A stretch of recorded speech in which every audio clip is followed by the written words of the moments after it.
Hello दोस्तों, स्वागत है आपका हमारे इस यूट्यूब चैनल पर। दोस्तों, आज हम द ब्लैक एरोप्लेन का फुल समरी करेंगे। एक वायुयान चालक तूफानी बादलों में गुम हो जाता है। क्या वह सुरक्षित पहुंचता है? उसकी मदद कौन करता है?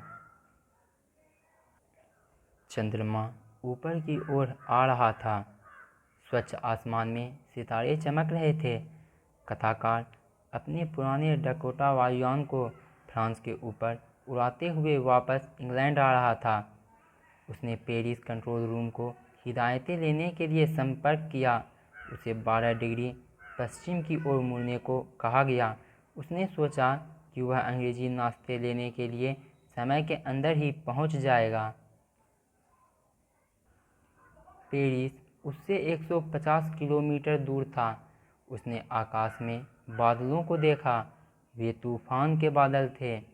वे उसके सामने खड़े हुए काले पहाड़ों के समान प्रतीत हो रहे थे। वह उनके ऊपर उड़कर उनसे बच नहीं सकता था।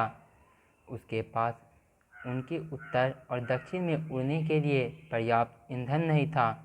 उसने पेरिस वापस लौटने का निश्चय किया, लेकिन वह घर पहुंचकर नाश्ता करना चाहता था। कथाकार ने जोखिम उठाया। उसने उस पुराने डकोटा को सीधे तूफान में उड़ा दिया। बादलों के अंदर हर चीज़ अचानक ही काली हो गई। उसे बाहर कोई भी चीज़ दिखाई नहीं दी।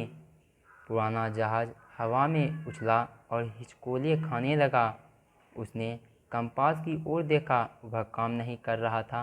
बाकी के उपकरण भी अचानक ही ठप पड़ गए। उसने रेडियो के ऊपर पेरिस कंट्रोल रूम से संपर्क करने का प्रयत्न किया। कोई उत्तर नहीं मिला। उसे पता नहीं था कि वह कहाँ पर है। वह बहुत ही निराशाजनक स्थिति में था। वह तूफान में खो गया था। अचानक उसने एक दूसरे जहाज़ को देखा। वह काला जहाज़ उसके आगे उड़ रहा था। वह चालक के चेहरे को देख सकता था।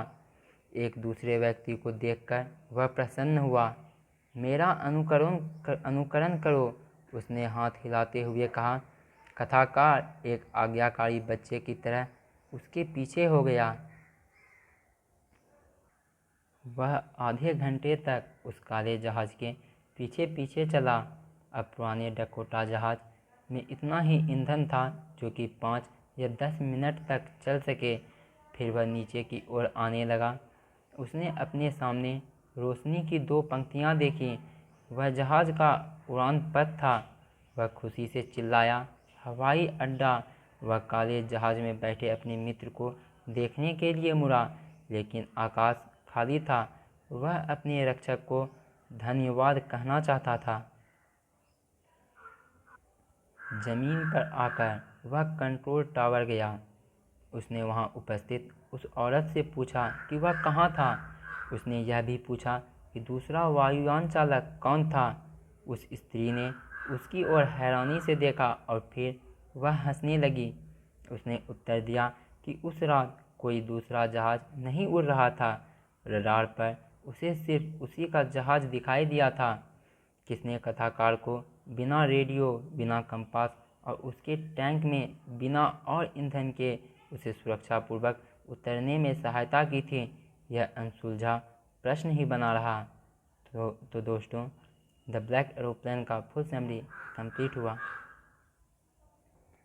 आप दूसरे चैप्टर्स का भी समरी चैनल के प्लेलिस्ट में जाकर देख सकते हैं।